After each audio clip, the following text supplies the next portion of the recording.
tapi aya nu maca Quran haram ketika aya jelema keur salat Allahu akbar jahar atau sir. Jahar maghrib isya subuh, sir zuhur asar. Allahu akbar zuhur.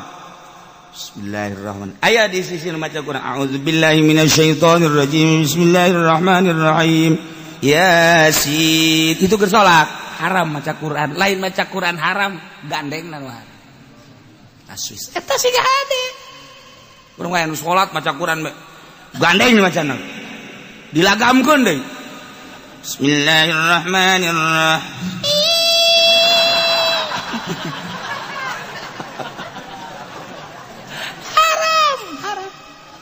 Haram. Termasuk ngaganggu nu sare dina waktu sare bulan Ramadan kan waktu teh eta teh urang teh sangat diperhatikeun. Maghrib tas maghrib langsung isya tas isya langsung taraweh tas taraweh perlu istirahat sebab mungkin jam 2:30 atau jam 3 udang berarti perlu sare. Nah, ngaji Qur'annya na awong-awongan saat batur istirahat haram lain menang ngajar haram lantaran ngaganggu batur cak tatangga aduh tak budak bener kita darus adupan aing waduh ieu engke kudu hudang deui coba cak awewe mah bu aing mah nya salaki sok yang diladenan heula nya engke mas lebih berat awewe mah lebih berat. Masya Allah, ke jam 2 kudu hudang masak. Aja kita gandeng bae di masjid baca Quran. Haram. Haram eta kos kitu teh. Masya Allah aya waktu-waktuna. Teu meunang.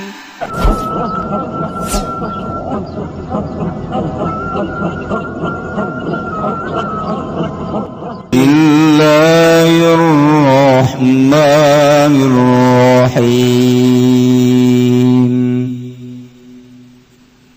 وَإِذَا قُرِئَ الْقُرْآنُ فَاسْتَمِعُوا لَهُ وَأَنصِتُوا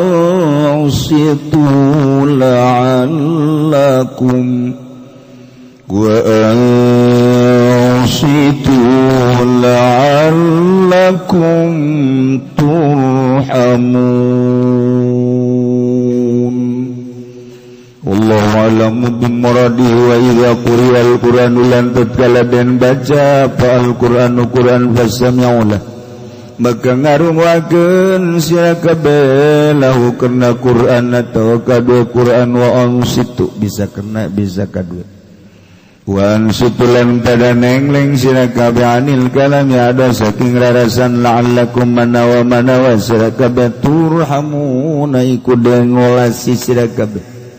Nuzilas dan turunkan ya ayat fitarkil kalami fil khutbah ing dalam ninggal rarasan dalam khutbah wa ubiran halan dan ga ibarat apa anha saking khutbah bil qur'ani kalawan qur'an istimali alaih kena ngawangkune khutbah ingat tasa qur'an wa gilalan dan ucapakan apa fi qiraatil qur'an mutlaqat ing dalam maca qur'an halam mutlaq.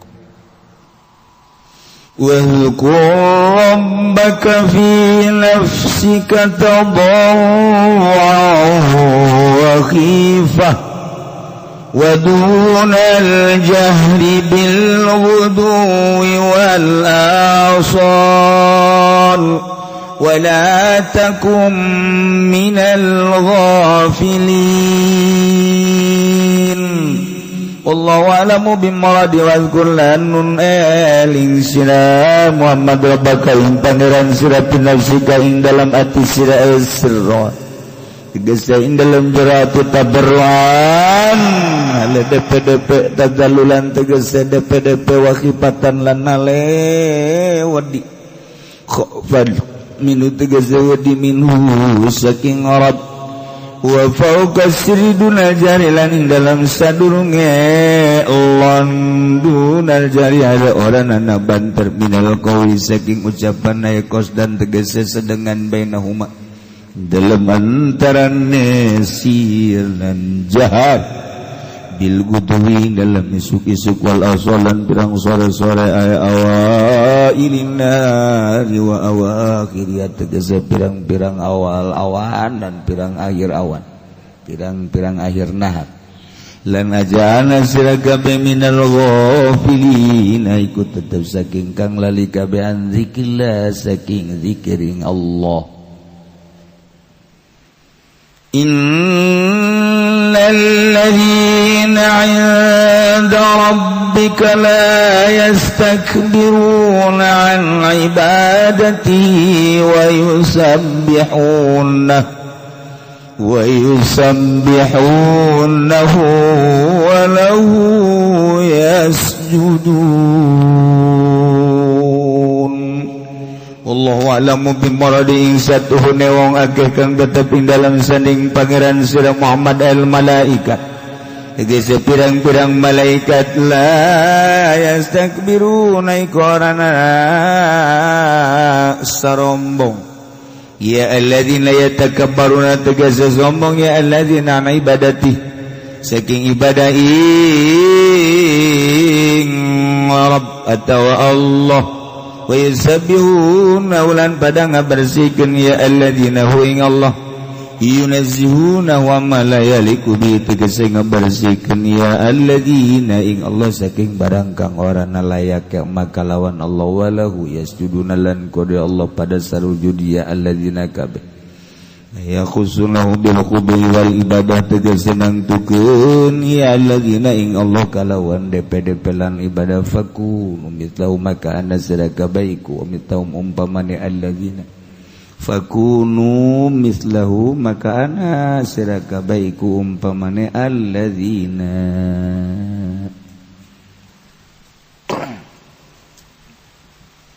Quran teh mukjizat Al-Quran lain di zaman Kangjeng bae. Terus selama Quran ayat berarti mukjizat ayat. Ketika orang mendalami Al-Quran tina segi pembacaan makharijul huruf can karasa Quran. Ketika kurang diperdalam makna-maknana can karasa mukjizat Al-Quran can karasa. Ketika ku urang diasupkeun ka sanubari dipake ku urang mulai aya getaran-getaran jeung aya cahaya maknawi anu asup ka jero hate urang anu reaksi jeung efekna ka awak mulailah di dinya nyana dibere keyakinan ka Gusti Allah.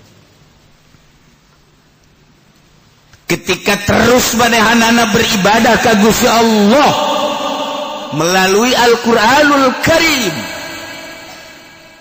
dengan pembacaan anu maher maknana kunyana terus disilulupan diperdalam dibaca dihartikeun diamalkeun dibongkar maknana mulai makna huruf kemudian makna rahasia katempo agung luhurna Al-Qur'anul Karim. Mulai ibadah pinuh ku kayakinan Al-Qur'an teh karasa mukjizatna. Lantaran ketika aya awewe ditanya teu daekeun bacakeun ku urang. A'udzubillahi minasyaitonir rajim. Bismillahirrahmanirrahim. Idz qala Yusuf li abihi ya abati inni ra'aitu 11 kawkaban wasyamsa wal qamara ra'aytum Kang Pendi jangan berpisah engkau harus ada di sampingku tanpa engkau hidupku hampa. Masya Allah, paham. Aku serahkan diriku untukmu. Segala-galanya adalah untukmu. terasa jika engkau ada di sampingku dunia sejuk. Masya Allah. Masya Allah. Wah raja sepa. Tidak terasa terik matahari kalau mataku memandangmu terasa sejuk luar biasa. Tanpa payung tetapi cinta sudah memayungiku. Waduh. Pohara eta ilkola Yusuf ngamuk. Lain lalagaan. Aya jelema ka urang. Nek ngahurupan urang 40 ulah 40 1000. A'udzubillahi minasyaitonir rajim. Bismillahirrahmanirrahim. Hamim hamim hamim. Mau dibacakeun ku aing terus. Tama kudu ijazah ka aing make sapi. La aglibanna ana wa rusuli. Wah, langsung tiup. Fuh. Mun teu itu ngajengkang urang. Beres. Dua di antarana. Lolobana urang nu ngajengkang. Mujizat. Mujizat Al-Qur'an lain lalagaan. Masya Allah karim. Emang kuari eueuh kitu seseorang anu masih kene ngarasakeun mujizat Al-Qur'an ambalah ya loba kene. Anu lamun ditunjuk cak ngaguling jelema. Quran teh mukjizat. Boho al-mujiz. Diganjar dibacana bakal ngapeskeun ka musuh. Kamari teh diulah demo teh seluruh polisi ngalarang demo. Polda mana nu ngamenangkeun demo? Kapolres mana nu ngamenangkeun demo? Polsek mana? Tanya jelema hudang sorangan deuk kumaha tuh. Teu dibayar teu naon berangkat gue mau kabeh lamun lain mujizat mal bisa. Di Ciamis lempang ka Jakarta lamun lain mujizat Al-Qur'an nempe modar nya. Ye bagu baha gitu. Pae. Di dia lempang ka Serang bage. Kitu wae atuh je Bang Wahab parang sana lamun lain kasorot ku mujizat ngan teu karasa. Ai eta nya boga himmah anu tinggi. Boga himmatul aliyah anu tinggi lempang di Ciamis. Eta di Padang. Di Padang teh lamun laut mah nya ge lempang ka dieu. Ngan kulantaran aya laut daek mobil teu meunang kapal udara disewa ku nyana. Lamun lain gagahna mujizat banyak nyewa kapal atuh. Neuk nanaonan nyewa kapal. Breng ka Jakarta tak gagahna mujizat lamun hayang nyaho kos kitu. Gagahna mujizat teh kos kitu. Tanpa ditita-tita sadajan nyana ngomong, apa-apaan cek kau pada datang ke Jakarta ngapain cek jana ngapain? Ieu mah berangkat teh atuh ditira ku Quran berangkat. Maidah ngamuk. Masyaallah.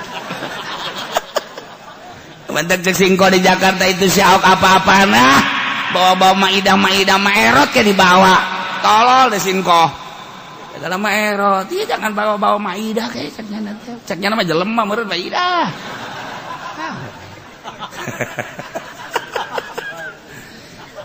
Al-Quran ya Allah ya Rabbi Al-Quran teh lamun geus gabuk ulah saquran kakarak saayat numbatak waliullah boga keyakinan urusan pae lain deui urusan pae mah ajal teh mah urusan anak perang teu perang pae demo teu demo pae urusanana dahar teu dahar pae Soeharto moal beak 7 turunan modarnya ibutin pae atuh komo sia RT teu boga naon modarnya sasiapa tarahe kabeh nu sugi ge pae nu sugi pae artinya parae ulah diukur ku urusan berjuang perang ulah urusan anak urang teh neangan ridho Allah hudang kabeh mukjizat hudang mukjizat moal katahan kajen kumaha ieu can sakumaha mukjizat Al-Qur'an masih kene ngendek di jero masih kene ngendek teu kudu dititahan nang saha urang lembur atuh demo nang saha ditahan jauh ditahan. Oh ditahan kan nanya dok mau pada kemana mau ke Jakarta ngapain demo ikut hei siapa yang mana udah kenal pokoknya gua ikut sono siapa boga modal nggak usah tanya modal gua. Pokoknya gua ikut aja ke sono. Ntar lu kalau ditanya sama polisi ngapain ke sono? Enggak, polisinya gua gemlang dah. Eta langsaha ngomong gitu coba ayo. Urang lembur teh nyaho naon. Lamun polisi ngahalangan paeh di dinya polisi. Ulah disangka paehna ku eta budak ku mujizat modar sia polisi. Mujizat lamun geus ngamuk, masyaallah gunung diangkat. Atupan cek ti Fudal bin Iyad ditanya, "We Kiai, ari nu ngaran wali kumaha?" Nu ngaran wali mah lamun nyana nunjuk sesuai jeung tunjukna. Lamun cek nyana ngaler, cek nyana ngidung-ngidul eta wali. Oh, eta kos kitu. Kebeneran ki Fudal bin Iyad ngageserkeun kopeahna ieu. Set, gunung miring gunung. Cek nyana kota. Eta deung ngabuktikeun bahwa nyana wali. Itu gunung miring cek dikeun deui. Wah lempeng deui. Wali. Eta teh kudu hese-hese wali mah. Kulantaran nyana teh teu percaya ka wali kehebatan wali. Dibuktikeun ku Fudal bin Iyad. Nah, eta teh naon mukjizat Al-Qur'an aya di dirina. Mantak di zaman sahabat teh kahartipan Kangjeng geus eueuh, tapi ieu seperti aya bae. Sebab naon? Sakecap nyata. Sidina Abu Bakar Siddiq, Sidina Umar, Sidina Utsman, Sidina Ali, mukjizat Al-Qur'an empel. Kuari urang lamun bener-bener maca Quran, kemudian maknana dihartikeun, terus ditelusuri rahasia-rahasia bohong. Atuh ieu nu mantak jelema wali bisa hibar ka Mekah, hayang ka Mekah. Set. Mukjizat Al-Qur'an. Yang lain mujizat atuh. Geus datang ke Mekah yang balik deui ka dieu teu bisa. Cenah ieu pada aing hese tadi mah kikituan aing bisa hibar. Bareng datang ke Mekah wah asa ditangkap askar aing geus. Eueuh ye. Aya gangguan nyana, cerik nyana ka Baitullah. Sebab ketika nolna dikaganggu atuh teu bisa hibar deui. Toy eueuh. Loba jelema anu bisa ka Mekah teu bisa balik deui. Loba. Ngan eta teh keur diwarah ku Allah. Aya naonan teu kaganggu. Ke nyana cerik. Awa kapanggih deui. Sat hibar deui. Masyaallah. Urang lamun nyata kehibaran gitu resep. Asa hayang. Oh masalah sia hibar ke anu nembak cek. Pajar menek peking meureun sia mah.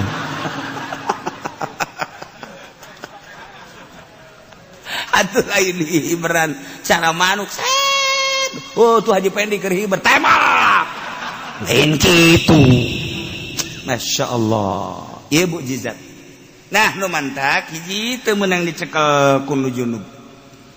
Dua boga wudu teu boga wudu teu bisa nyekel Al-Qur'an.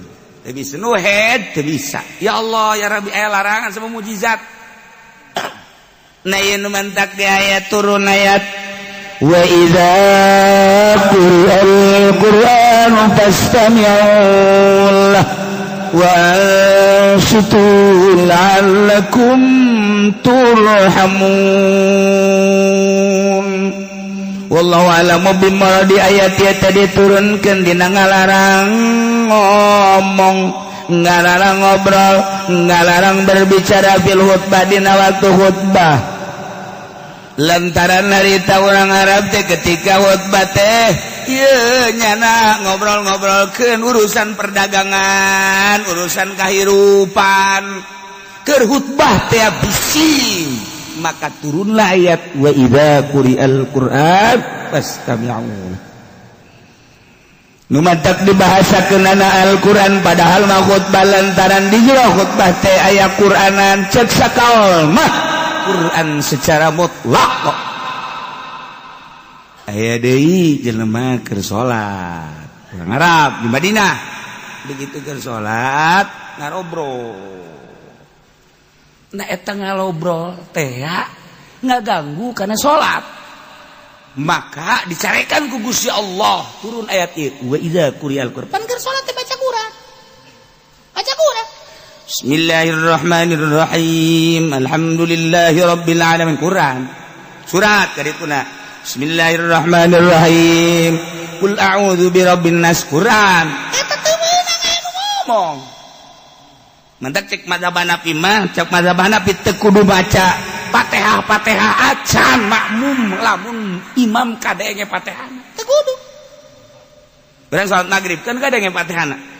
Allahu akbar imam. Bismillahirrahmanirrahim. Bismillah napi mah sakadar penyempurna. Alhamdulillahirabbil alamin arrahmanir rahim maliki yaumiddin. Makmum teu kudu baca Fatihah. Geus asal gadegekeun bae tah ieu. Wa idza quri'al Qur'an di mana dibaca Fatihah. Qur'an teh Fatihah dina salat.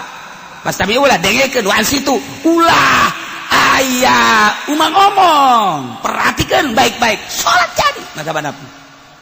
Teu kudu baca Fatihah nya mah. Geus bae. Imam ruku bila Allah. Mantak ulah kaget lamun di Mekah. Ulah nurutan nyana kayak urang nurutan nyana deui. Nya mah Allahu Akbar. Nya mah nyileuk kayak tuneulekeun. Da keur gadekeun imam nya teu maca nya mah. Teu masalah. Nya mah mazhab nyana. Ai urang mah la salata liman lam yaqra bil Quran cak Kangjeng Nabi. Teu sah salatna lamun teu baca Quran. Baca Quran teh ente baca Fatihah. Urang mah nyekalan eta mazhab Syafi'i mah bacalah Fatihah.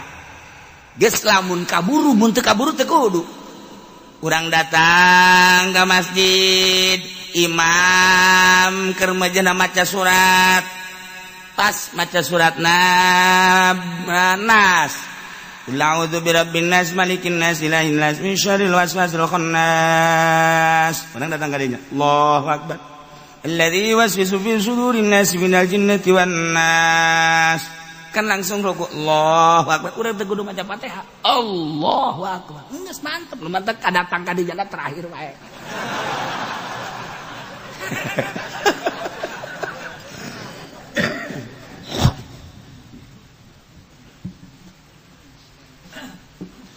Teu kudu. Tapi aya nu maca Quran haram ketika aya jelema keur salat. Allahu Akbar jahar atawa sir. Jahar maghrib isya subuh. Sir zuhur asar. Allahu Akbar zuhur. Bismillahirrahmanirrahim. Aya di sisi nu maca Quran. A'udzubillahi minasyaitonir rajim. Bismillahirrahmanirrahim. Yasin. Itu keur salat. Haram maca Quran, lain maca Quran haram gandeng nanuan aswis eta siga hade urang aya nu salat maca Quran gandeng macana dilagamkeun deui. Bismillahirrahmanirrahim.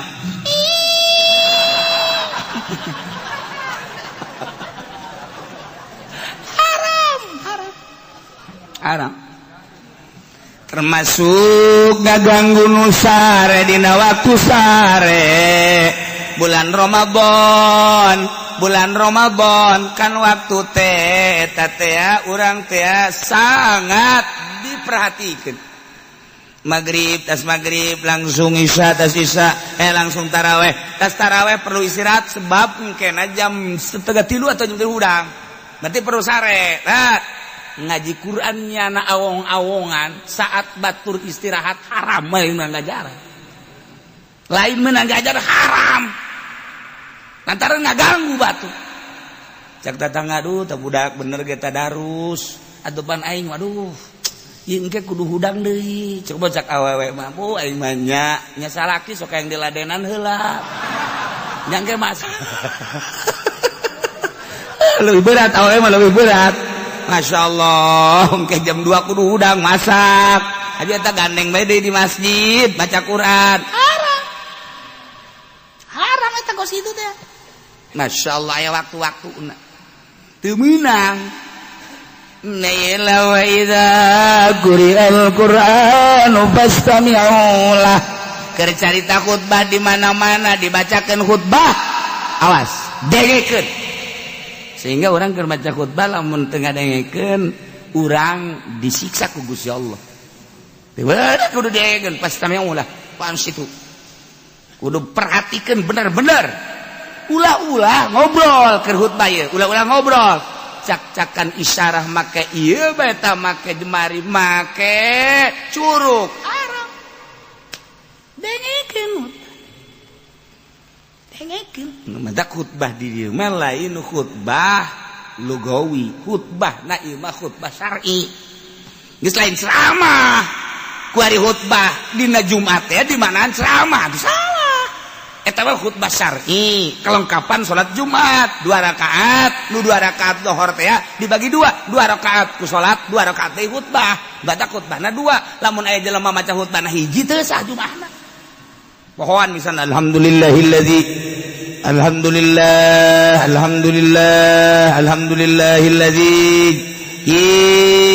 jalla wa ala ahmaduhu liyamil ayati wal ashkuruhu syukran wa fi'al bala atubu ilaihi min kulli masyatin qala wa fi'ala asyhadu an la ilaha illallah wa la ilaha illallah terus a'udzubillahi minasyaitonir beres ngan sahiji doa ngaju Allahumma ighfir lil mu'minina wal mu'minat wal muslimin wal muslimat Jumat teh sah kudu 2 khutbah sebab gak ganti salat zuhur 4 rakaat 2 jadi salat 2 jadi khutbah bisa anu hiji teh sah atau ngalantur jadi nak jadi khutbah lugawi ceramah bisa atau bisa tahu aja lain khutbah ceramah tahu khutbah syar'i perlengkapan salat Jumat iya dalilna wa idza quri'al Qur'an di mana dibacakan Al-Qur'an khutbah maknana pastami'ulah khutbah Jumat dengekeun wa ansitu nengleng teh cicing sebab ieu mah salat maknana khutbah eta maknana salat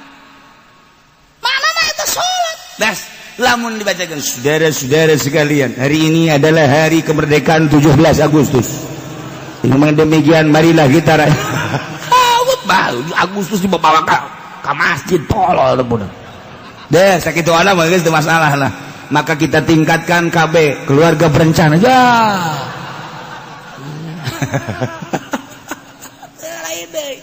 lain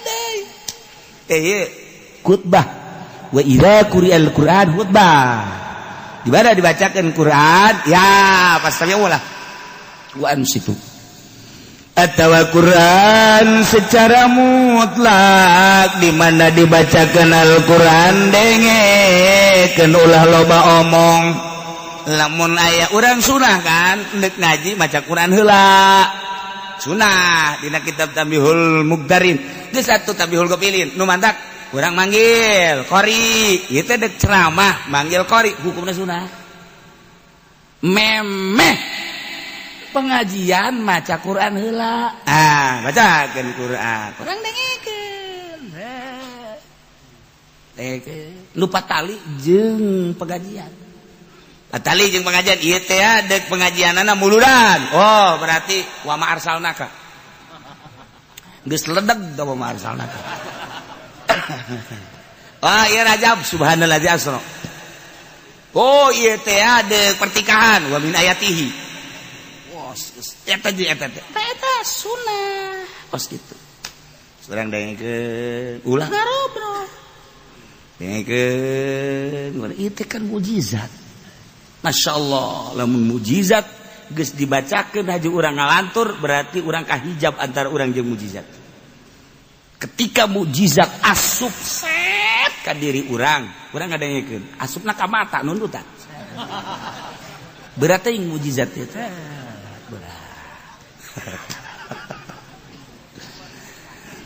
wa idza quri'al Qur'an di mana dibacakeun Al-Qur'an aya jelema maca Qur'an pastami'ulah maka dengekeun ku anjeun bacaan Al-Qur'an wa nusitu mane kudu serius nengleng cicing ulah loba omong anu engke balukarna la'allakum turhamun bakal menang rahmat ya Allah mukjizat atuh kuari mah maca Quran teh kos kitu kori kurang bagus ma arsalnak illa rahmat turun banyak mustame kos kitu ieu Quran sakumaha naon aya kori kurang bagus turun namun bagus loh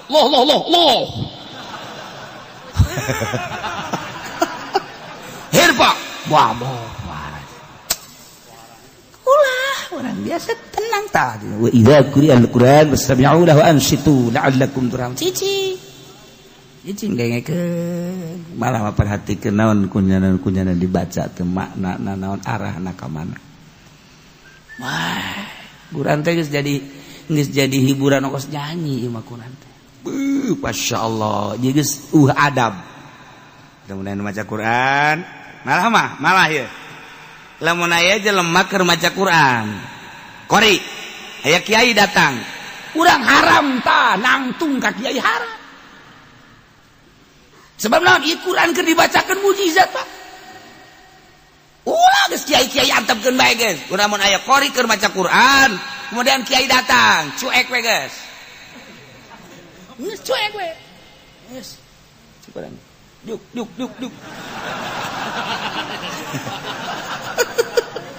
Ulah larang nggih.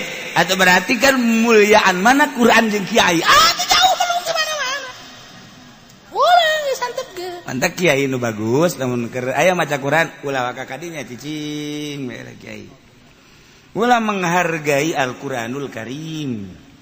Ulah nyeun heboh. Set. Kiai atawa kiaina embung dihormat masalah. Cicing sia. Ini mah kiai lain gitu, budak atupan aing kiai. Masya Allah, ibu budak aing tadi sambut. Ya Karim, atuh ieu cium dah, gok. Kiai tolol.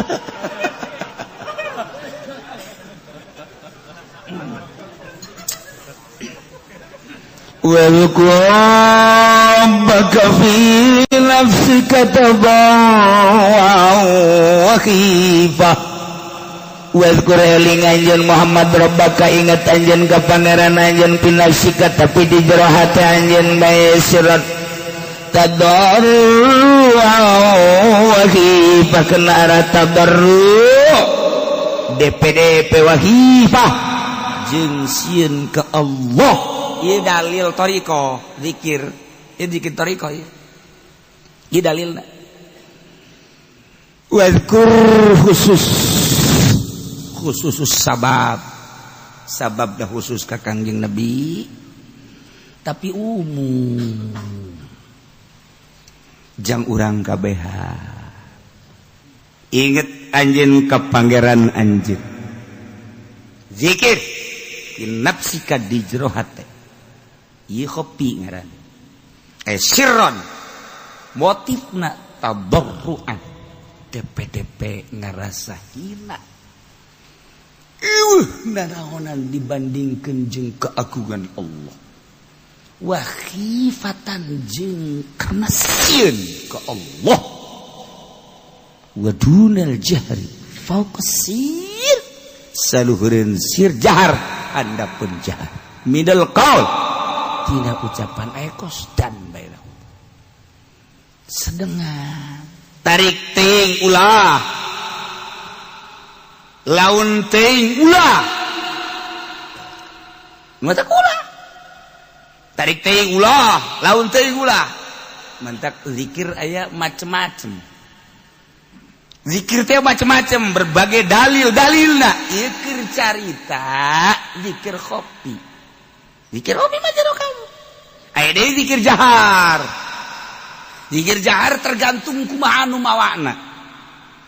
Dibawa di Baghdad ke Indonesia nu mawakna. Di antarana salah satu dari para wali songo.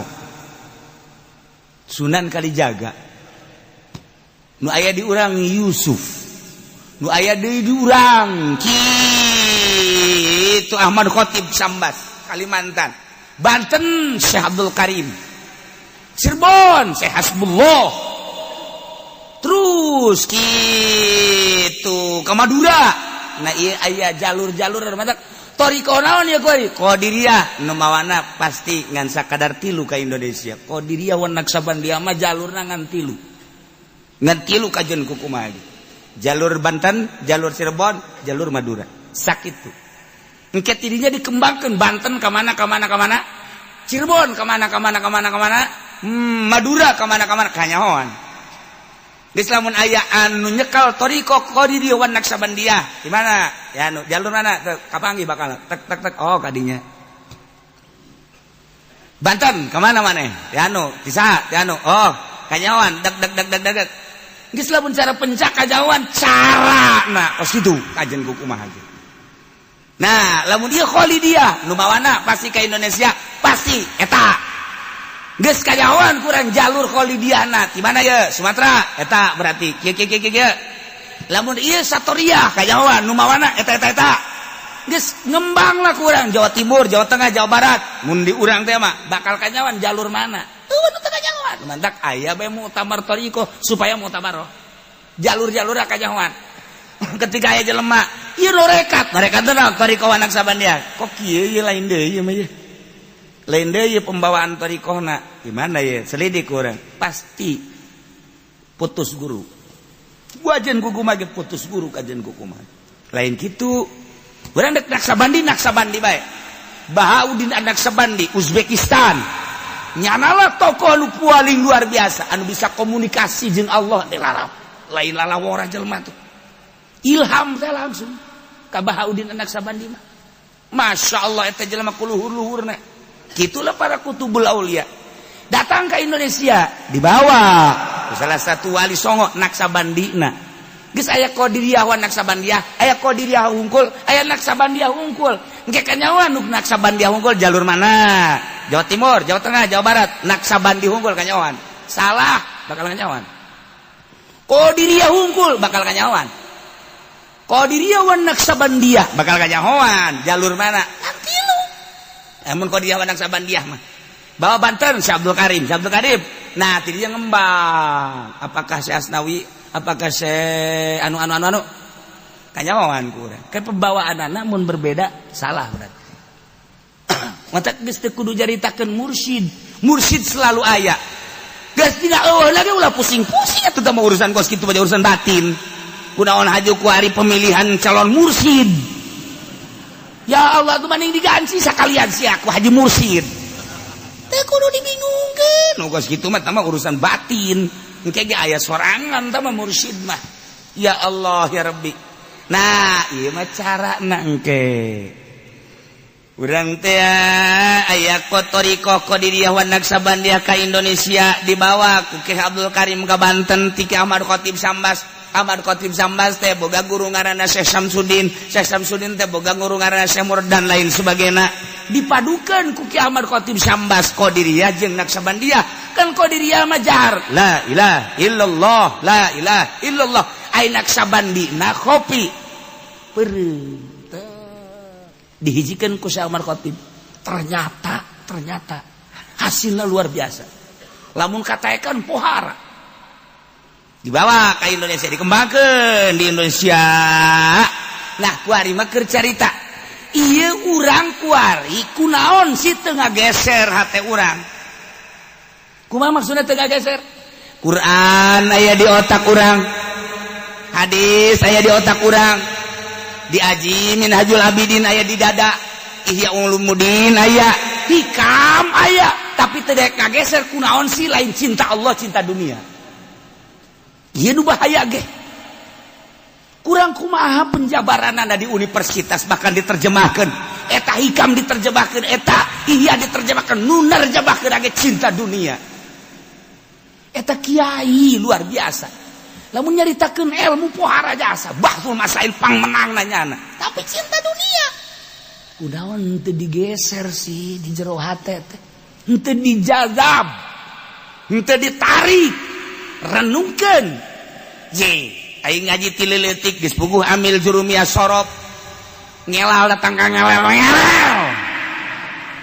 alpiyah diaji lain sakali gaji johar maknun diaji bahkan ukudul juman ge diaji samsiah ge datang ka mukhtalitot luar kepala datang ka kitab ge leungit kuari diaji kabeh kuari tapi teu daek ngageser endahan ngageser ka dunia diantara ngageser ka dunia lah ya aing hirup kieu bae malah maningan aing manyieun yayasan bae ngageser ka dunia berarti kiai dibere ilmu tafsir aya Fathul Muin aya hadis aya kuari digeserkeun kuduna cinta Allah anu pohara kuari kunaon cinta dunia malah ngageser nyen mi TMI mi nyen sanawiyah nyen aliyah lain salah nyen sanawiyah aliyah mah teu kudu ngaji geledegan di pondok pesantren teu kudu tah kitu mah sabira jalur proposal atuh tah ieu mah kiai mah keur carita lain ulah nyen sanawiyah lain ulah nyen aliyah lain ulah nyen universitas teu kudu mondok nu kos kitu mah teu kudu tah mah urusanna dunia kieun ku sia asal boga duit we ge urang mondok henteu naon henteu yeun urang sanawiyah aliyah aing kiaina beres kiai aja supaya dia pernah mondok teu aing mah pada tuh jata jadi kiai urusan aing teh urusan tanggung jawab aing geus di Allah boh budak pohara atuh kuari mah jangan teu sakola kedokteran ge bisa nyeun rumah sakit tak ya rumah sakit aing pokoknya mah kepalana lain dokter lain naon dokter booking atuh sakolahan ge sarua yeun pondok pesantren mudirun asupen dia jurusan jahanamiyah teh dunia ieu teh ulah lain ulah ieu mah kiai keur carita kiai mah tafsir aya di otakna hadis aya di otakna usul fikih aya di otakna komo fikihna tasawuf aya di otakna pasaran ihya pasaran sagala minhajul abid hikam geus seuing kunaon sih teu gageser teh nah pertanyakeun ka diri sorana kok teu gageser selama cinta dunia moal indah hirup moal nikmat ibadah ka Gusti Allah moal daek salamet moal nah coba yang geser ke carana bertoriko dipaksa orang teh paksa awak teh jam sekian udang jam sekian zikir jam sekian tergantung umat toriko pemaksaan diri supaya ingat baik Allah awalnya bahkan dipaksa la ilaha illallah la ilaha illallah la ilaha dipaksa terus mungkin karena kurang cerdas 1 tahun 2 tahun macam karasakan menyana zikir bae lah la ilaha illallah la ilaha illallah la ilaha illallah tadi geus beres sahareudang jangan aja mikiran norekat aing kos kiamat ieu. Tapi terus wae lah la ilaha illallah la ilaha illallah illallah illallah. Kayak kumaha majikan gua angkat puyang aing pemaksaan ya pemaksaan. Tapi terus illallah. Kan aya boga guru mah di bawah naungan guru. Guru na ieu budak kiamat sih. Ieu bado asal zikir bae muka baju sakumaha gelut. Naonan sih aya bimbingan ganti guru mursyid melalui doa na guru aya mau budak teu kudu dinasehatan doakeun bae engke ge aya nyulusup doa guru gitulah thariqah mah teu kudu dipanggil ge doakeun ku guru Gusti tuduhkeun ihdi tah mantak Allahumma hdinas siratal mustaqim teh eta teh doa ahli thariqah Allahumma hdinas siratal mustaqim Allahumma hdinas siratal mustaqim siratal ladzina eta teh doa thariqah.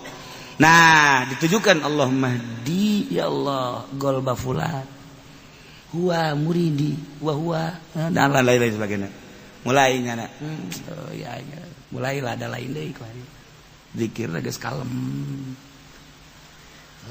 Kalem.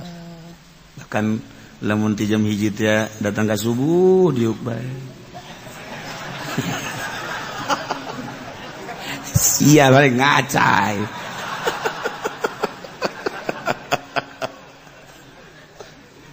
pemaksaan thariqah teh pemaksaan ngan kudu aya kesiapan di diri namun can siap ulah siap ditinggalkeun dunia ieu mah norekat teh aku guruna geus ya lamun nyekel torekat ieu insyaallah sugih ge eta guru gantung guru kos kitu mah torekat sih kaduria goblok tak guruna tarekat mah sia tarekat berarti ka Allah siap sia ninggalkeun dunia mun ngawarung sia abruk daek sia jika ulah tarekat sia kok gitu tarekat sia itu tarekat dari ka Allah secara mutlak beres ninggalkeun dunia segala warung segala sawah segala perusahaan titik ya saya pada tinggalkeun ka Allah pada ka Allah mah lain kudu lempang emang Allah aya di gunung emang Allah aya di Bandung lain teu perlu lempang dekat Allah mah, tidak diperlukan jejak-jejak untuk sampai kepadamu ya Allah, sebab engkau bersamaku, engkau bersama kami. Innallaha ma'ana, ente perlu berangkat di dia Allah aya, di masjid Allah aya, dek di mana bae Allah, lain kudu ka gunung, lain kudu ka leuweung, lain kudu ka manteu kudu Allah, hanya perasaan nu can datang ka urang. Maka dipaksa urang micenan reged sakumaha rumi nyaritakeun aya hiji waliullah bijak lempang, begitu lempang aya jelema keur hees di handapeun tangkal kayu, ku geunah-geunahna eta hees di tangkal kayu, di handapeun tangkal kayu leungeunna ge ka luhur kieu tiis berarti kan lain Golkar sia de sia masal tangkal kayu be Golkar goblok tah ieu kieu Golkar ieu gara-gara nama ieu aing mau greget bae ka kieu Golkar tah nyasarkeun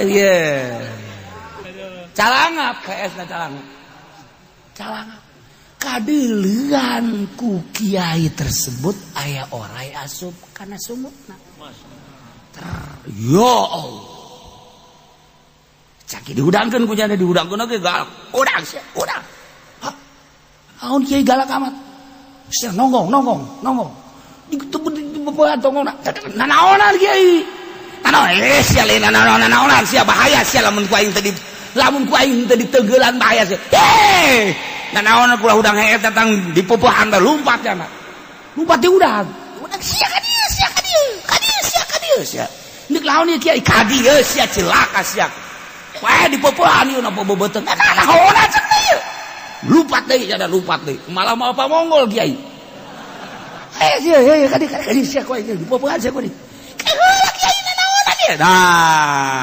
datanglah ka kitu leuweung ka kebon kiai gegeuraan mah nyokot daun bang hihitutan daun papaitan atau di kieu dahar ku sia ih cak jalan nanaonan di kiai nanaonan dahar cak aing dahar ayo didaekeun dipaksa dikieukeun ku kiai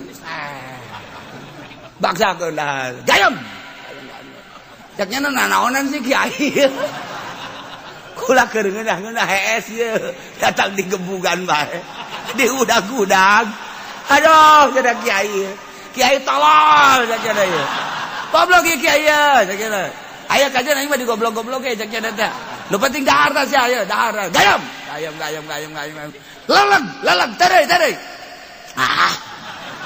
aduh gas tenang malah di kieu deui ku kiai bluk geus satu cek cenah jeri awak kieu geus jeri terus make kayu gadong dong bluk nanaonan cenah kiai ayo geura ter inum kebel mules beteungna aduh mules beteung nya kiai kaja dayu ulah keur mules terus utah cenah begitu utah keluar orang kadele ku sia masyaallah cenah kiai masyaallah jadi aya orayan di beuteung sia ku aing kadeuleut nu mantak aing ngagebugan sia ge lainna naon supaya oray keluar aju ku aing dibere dangdaunan nu pait-pait teh eta supaya oray mabok diinum ben ku aing tak kuari mah oleh masyaallah nangkep jangan ka kiai duh kiai hampura kula mun kiai kula cilaka meureunana nuhun kiai gambaran thariqah seperti eta gambaran thariqah teh seperti eta di diri urang teh loba orayan komo diaje pendi manggeus anak incuan sama oray lain hiji oray bae oray koros aya di dinya oray pucuk aya di dinya oray tandeu oray belang hambalaya geus hese tah mah diobatan naon ge hese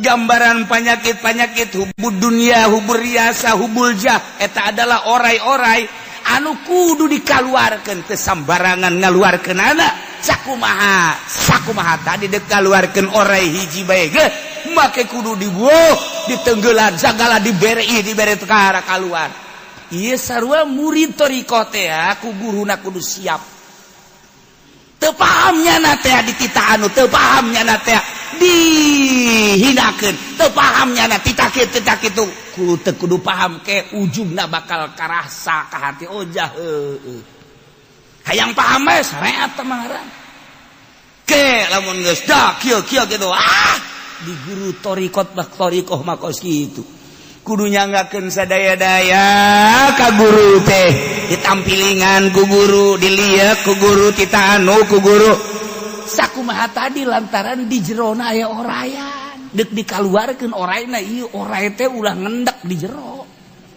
ketika geus kalaluar riyana hubul jahubud dunya masyaallah horenganan nikmat ibadah teh teringat dah ka guru guru nuhun abdi bisa nikmat ibadah teh kuasilah guru masyaallah guru abdi ngarasakeun kanikmatan ma'rifat abdi geus hese nyaritakeun anak wasilah guru geus teu kudu di aku guru toreko mah kitu teu kudu ngaku ka aing geus ka Allah aing mah ngan sakadar nuduhkeun doang sia supaya marifat geus teu kudu ka aing urang mah kan guru urang bu lamun sabab lamun lain mama bawa tu aing teh boh makana sujud sia ka aing urang mah kan kitu toreko mah lain geus teu kudu ingat ka mah sia mah aing mah ngan sakadar ngan sakadar non gitu ngaranna aing nuntun sia supaya sia jauh ka Allah sanggeus dibubat babet dibuntang dibanting teu kaharti sakumaha tadi aya oray di jero kudu dikaluarkeun kumaha bae carana kiai galuarkeun oray dengan berbagai cara susah payah ke cak kiai geus kaluar orayna mah nyarege nganuhunkeun bener bae kitulah di urang aya ria kumaha carana aya ujub kumaha carana aya hubud dunya kumaha aya hubur riasah kumaha lamun eueuh guru endeu kumaha panyakit nu aya di diri urang ngaluarkeun hese sebab kumaha sebab urang mah ya ikhlas bisa ngomongna doang praktekna mah hese Waalaikumsalam enak ya alhamdulillah ya mamang usaha kuari geus kapanggih usahana kuari geus dibabagikeun ka fakir miskin ka mana nya nah ieu mah bagian kiai ikhlas dah yang nanaon teh ikhlas mah teu kudu ngomong ikhlas orang di jero nama abeh aing kanyahoan bahwa aing barahan penyakit di bae kan ngabae aing engke ku batur di aku fakir miskin ngaraku segala yatim ngaraku bahwa aing teh nu dermawan penyakit di bae kan tadek ngaleungitkeun hal-hal nu kos kitu kudu aya pembimbing iyalah mursyid ngaran dipaksa subtarikot dak wirid naik dak naik kuari mah toriko teh lalagaan kuari mah teu meunang disentak ku guru haju marah bae atuh toriko si kos kitu dilepas ku guru lagi sawana atuh sia teu meunang dipentak ku guru haju bae ka guru suudzon teh mah guruna hubud dunya ka aing mentaan bae teu meunang ku guruna teh diapilainkeun lain mikir geus hese kuari mah neangan sosok jelema nu norekat teh hese lain hese embung guru nage lantaran ieu bakalna lain sinergis enahan jadi musuh geus bade ditinggalkeun sebab bakal jadi musuh bahaya toriko bakal tekar tikunyana lain zikir mah gampang beda zikir sabaraha ieu 160 saeutik amat tuh nafsu 165 saeutik amat sakena ulama 500 ge siap sakena teh geus hawa nafsu penting sabaraha lah ulah loba-loba penting mah tuh 200 lamun kuat 500 lah kecil aja gini oh 1000 2000 kalau mah siap sakena nafsu mah bisa bae geus bodo sia tuh di luar aturan teh pun norek engke ka dituna bae jelema teh norekat mah kitu teh jarita aing aing cara aing norekat bae aing bisa hibar segala jadi geus leuleui yang ngomongna ge leuleui tah eta akibat teu make aturan torekat teh jeung jelema engke teu wauh tuh kudu beda sebab urang mah kan norekat nyana mah kan teu kudu beda urang mah jelema ikhlas ikhlas tidak ngomong-ngomong tolol tah kan gitu jelema kudu ngahormat ka aing sebab aing mah norekat asal henteu dihormat aing ahli thariqah thariqah atuh sia ngahormat ka aing pan aing mah ahli thariqah teu terbimbing mah kos kitu mendak jelema endek hayang norekat sekali dua kali can meujeuna sebab naon gaya jeung lagana encan manjing bahaya ieu mah di daerah torekat mendak khusus cenah mah merekna kanu geus siap. Assalamualaikum misalnya kiai yang belajar ibadah we cenah ku ari mah kuliah ya penting mah yang boga pagawean. Maksudnya sholawat mah geus dikeur ieu ceuk. Aja yang naon tuh eta bae cenah sok ngadenge torekat-torekat bener. Kumaha lamun pamajikan mamang ngaju ninggalkeun mamang? Ih kaula tuh kiai. Kok torekat sih ka pamajikan. Eta kan dicoba kurang. Guru torekat kan coba. Pamajikan kan dunia, kumaha mun pamajikan ninggal.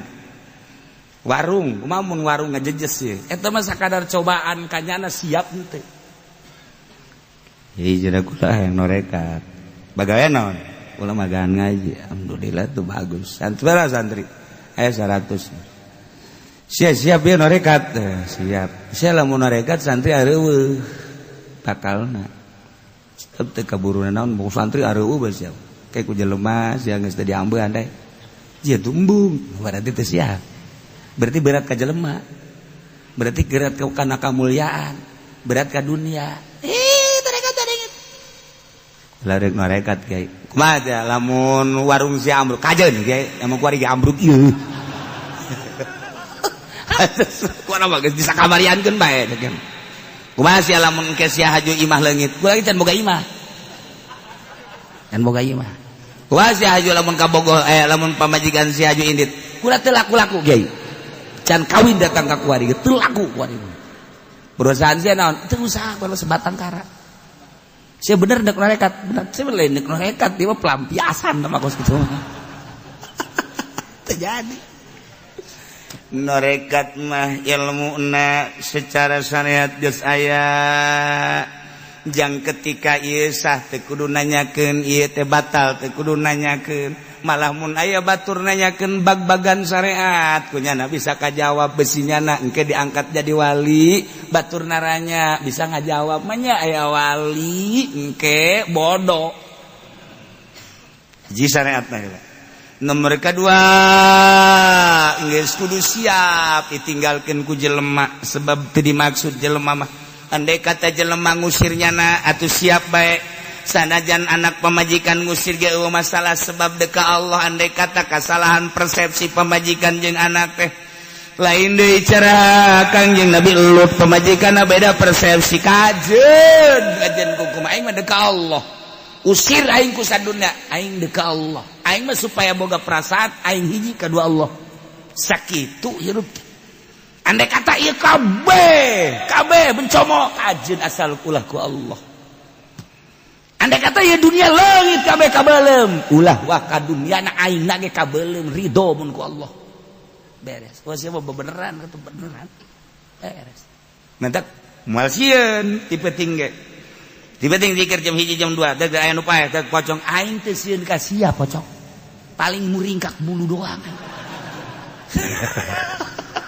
teh sieun aing hayang ge ka Allah sia kudu ngaganggu ka aing ayo sia ganggu aing mah moal sih ka Allah aing wani ninggalkeun pamajikan aing ninggalkeun anak pamajikan aing kurang kumaha tapi aing pindah heula aing ka masjid eta teh aing teh ka Allah aju sia ngaganggu ka aing ya awas ya ku aing sieun kunti anake mohon maaf jarang sieun atuh lamun urang kadeles sia kunti anak ini mah bohong-bohongan ya mau ke Allahnya bohong nih ya katanya ya gua ganggu lagi nih ntar ada bapak gua yang lebih hebat lagi ya ini mah gua mah belum seberapa ya datang bah sini ini ada orang harus diganggu bah nih sama saya mah kurang takut ya bah coba sama abah tapi lamun geus kalah anak incu sia 7 turunan datangkeun ka sia jurig sia goblok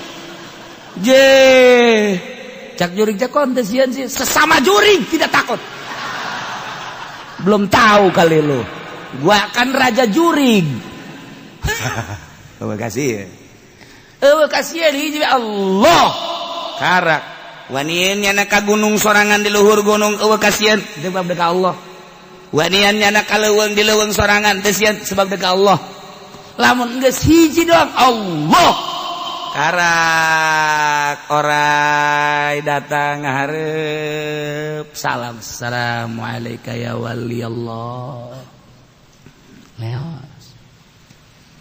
Kedatang monyet, assalamualaikum ya wali Allah. Datang gajah, tulalena kayak gitu. Assalamualaikum ya wali Allah. Datang mau, assalamualaikum ya. Geus kabeh ngaku kabeh. Tatangkalan teh harirup. Maraca salam. Assalamualaikum ya wali Allah. Assalamualaikum ya wali Allah. Tah geus. Dibere dedengian ku Gusti Allah lain dedengian ieu. Dibere dedelean nu lain dedelean ieu. Mala ainun ra'at wala udhunun samiat. Masyaallah di dunia kene geus dibere model kos gitu. Geus dibere ku Gusti Allah. Kumaha hayang kun fayakun Allah dibikeun kanyar hayang naon. Sebab anjeun geus bebeakan ibadah kai. Kos kitulah carita waliullah. Sakadar wali aya wali di urang nu geus jelas kembangkeun ilmu-ilmu kewalian adalah para wali so. Di samping eta loba keneh terus datang ka kuari ilmu kewalian teh masih keneh aya. Nah iyalah eling anjeun Muhammad sok geura inget-inget pangeran anjeun tapi di jero hati anjeun bae motifna tadarrua wangi papaksa. Urang makan sapopoe teh inget teh lain ka Allah, inget teh ka dunia malulu, inget ka perusahaan, urang mah inget ka sawah, inget ka kabogoh urang nu aya di Karawang teh. Eta bae inget teh. Ieu mah geserkeun inget ka Allah hiji. Allah. Dengan cara anu spesifik ti guru. Sebab awak urang mah ieu awak zahir ngan pae dikubur. Ternyata horenganan aya batin, di jero batin teh aya lelembutan aya lelembutan teh dibagi-bagi ku ahli thariqah Naqsabandi mangan aya 5 Naqsabandi wa Qadiriyah mah aya 7 tergantung kumaha nu ngabagina berbagai latifah jeung sia-sina diurus kunya dipaksa pemaksaan pengurusan dengan keinginan anu kuat ninggalkeun trek dengan makom anu geus disadiakeun dina aturan-aturanana mulai makom ieu naik blak aya di dinya. Oh jadi di tuh iyalah geus satu zikir lagi khifa wa fauqa siriduna jari di dinya ge dititana teh wazkur rabbaka fi nafsika di jero hate bae nu mata khairu zikri ma khafi ang bagus teh zikir anu samar di jero hate nu nyaho malaikat ge teh nyaho hanya Allah nu nyahona ngan nyahona seungit malaikat teh ari zikir mah teh nyaho sebab malaikat mah nu zahir langkah-langkah orang tapi sengit malaikat yang bener sengit amat sengit barang ngambean ka dieu bau sengit ambeul ka balik ieu zikir. Nah mimiti zikir jahar la ilaha illallah la ilaha illallah la ilaha illallah bari mi zikir kopi Allah sesuai jeung detak jantung urang disesuaikan jeung perintah guru. Allah kamana arah Allah. Tidinya mulai zikir nafas faqad diri sya'na bidkhalin nafas. Sok takdirkeun domir sya'an dengan masuk nafas asup wabil khurujin bil aqdas ketika keluar takdirkeun make asma Allah nu maha suci Allah geus kaluhur kajrohu keluar Allah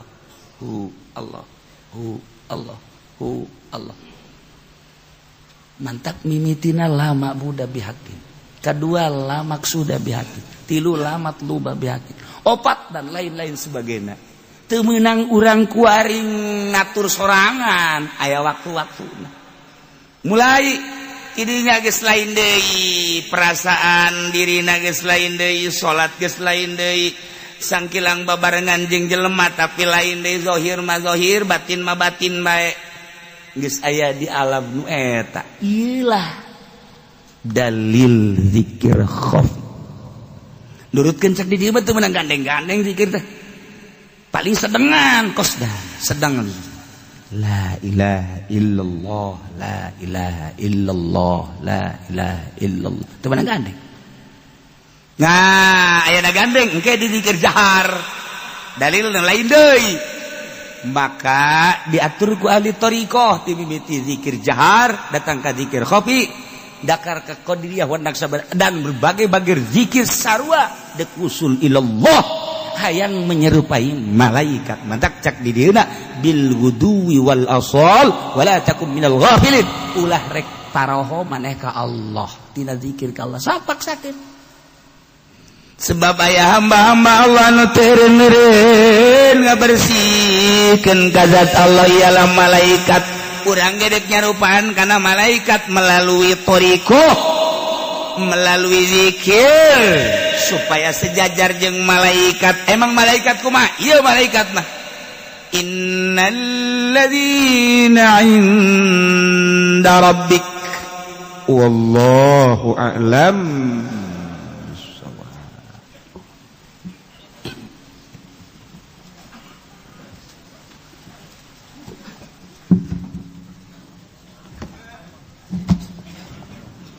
Allahumma salli wa sallim ala sayyidina Muhammadin fil awwalin wal akhirin wa barik wa sallim wa radiyallahu ta'ala sadatina wa sahbi sayyidina Rasulillah ajma'in. Amin ya Allah ya rabbal alamin. Allahumma hdina siratal mustaqim, Allahumma hdina siratal mustaqim, Allahumma hdina siratal mustaqim, siratal ladzina an'amta 'alaihim minan nabiyyin was-siddiqin wasyuhada'i wassalihin wa hasuna ulaika rafiqa. Dzalikal fadlu minallahi wa kafa billahi 'alima. Salli wa sallim ala jami'il anbiya'i wal mursalin walhamdulillah.